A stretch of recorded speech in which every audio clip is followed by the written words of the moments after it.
విశాఖ సింహాచలంలో భక్తులకు ప్రమాదం తప్పింది. తొలి పావంచ దగ్గర షెడ్లు కూలై సింహాచలం గిరి ప్రదక్షిణ ఏర్పాట్లలో నిర్లక్ష్యం కారణంగానే జరిగినట్టుగా తెలుస్తోంది.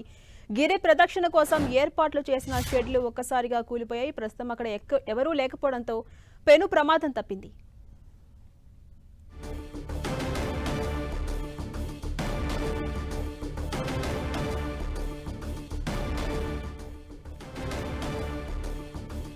విశాఖ సింహాచలంలో భక్తులకు ప్రమాదం తప్పింది. తొలి పావంచ దగ్గర షెడ్లు ఒక్కసారిగా కూలిపోయాయి. ప్రస్తుతం అక్కడ భక్తులు ఎవరూ లేకపోవడంతో ప్రమాదం తప్పింది.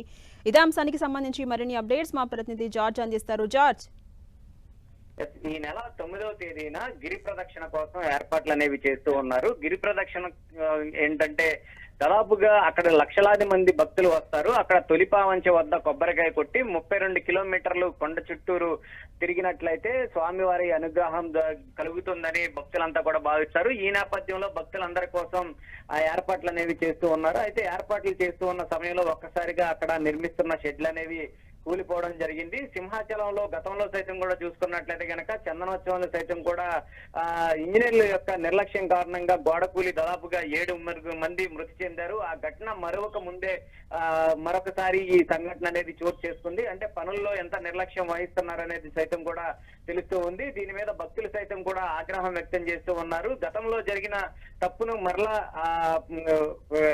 రిపీట్ కాకోకుండా ఉండేలాగా చర్యలు చేపట్టుకోకుండా మరలా ఇదే తంతుగా నిర్లక్ష్యంగా వ్యవహరిస్తున్నారంటూ కూడా భక్తులు సైతం కూడా ఆగ్రహం వ్యక్తం చేస్తూ ఉన్నారు. దీని మీద ఖచ్చితంగా ఆలయ అధికారులు చర్యలు తీసుకోవాలి. ఎవరైతే కాంట్రాక్టర్ ఎవరైతే తీసుకుంటున్నారో వారికి గట్టిన హెచ్చరికలు జారీ చేయాలి. ఎందుకంటే ఇప్పుడు కాబట్టి భక్తులు ఎవరూ లేరు. అదే ఆ రోజు జరిగి ఉన్నట్లయితే కనుక పెద్ద ఎత్తున భక్తులకు తీవ్ర గాయాలు అవడంతో పాటు కొంతమంది మృతి చెందే అవకాశం కూడా అవకాశం ఉండేది. ఎందుకంటే అంత పెద్ద ఎత్తున షెడ్లు అనేవి నిర్మిస్తూ ఉన్నప్పుడు ఇంత నిర్లక్ష్యంగా ఎలా వ్యవహరిస్తారని కూడా భక్తులు చెప్తూ ఉన్నారు. 9వ తేదీన వేలాది మంది భక్తులు వచ్చే ఈ సింహాచలంలో ఇలాంటి నిర్లక్ష్యంగా వ్యవహరించే పనుల పట్ల ఆలయ అధికారులు తీవ్రంగా కఠిన చర్యలు తీసుకోవాలని అయితే భక్తులు డిమాండ్ చేస్తూ ఉన్నారు. అదేవిధంగా జార్జ్, సాధారణంగా షెడ్లు కట్టిన తర్వాత ఏదైనా పరిణామం చోటు చేసుకుని కూలడం మనం చూస్తూ ఉంటాం. కానీ కట్టేటప్పుడే ఇలా కూలడం కొంత అనూహ్యంగా కనిపిస్తోంది. మరి దీనిపై ప్రభుత్వం స్పందించే అవకాశం ఉందా? ఆ కాంట్రాక్టర్ ఎవరు అనే డీటెయిల్స్ ఎప్పటి వరకు తెలిసే ఛాన్స్ ఉంది? ఇప్పటికే చూసుకున్నట్లయితే కనుక ఏదైతే గతంలో సింహాచలం చందనోత్సవం సమయంలో కాంట్రాక్టర్ నిర్లక్ష్యం కారణంగా గోడకూలి 7 మృతి చెందారు. ఆ సమయంలోనే ఆ సింహాచలంలో జరుగుతున్న పనులన్నింటినీ కూడా క్షేత్రస్థాయిలో త్రిసభ్య కమిటీ పరిశీలించి నిర్లక్ష్యంగా వహిస్తున్నారంటూ కూడా ఏదైతే ప్రభుత్వానికి నివేదిక ఇవ్వడంతో అక్కడ ఉన్న కాంట్రాక్టర్ను సైతం కూడా ఆలయ అధికారులను సైతం కూడా సస్పెండ్ చేశారు. మరలా ఇది పునరావృతం కావడంతో ఖచ్చితంగా ప్రభుత్వం దీని మీద సీరియస్ యాక్షన్ తీసుకునే అవకాశం కనిపిస్తుంది.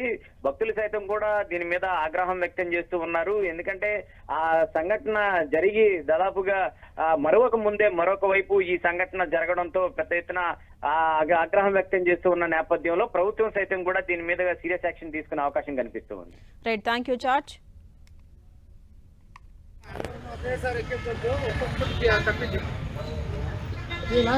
బాధ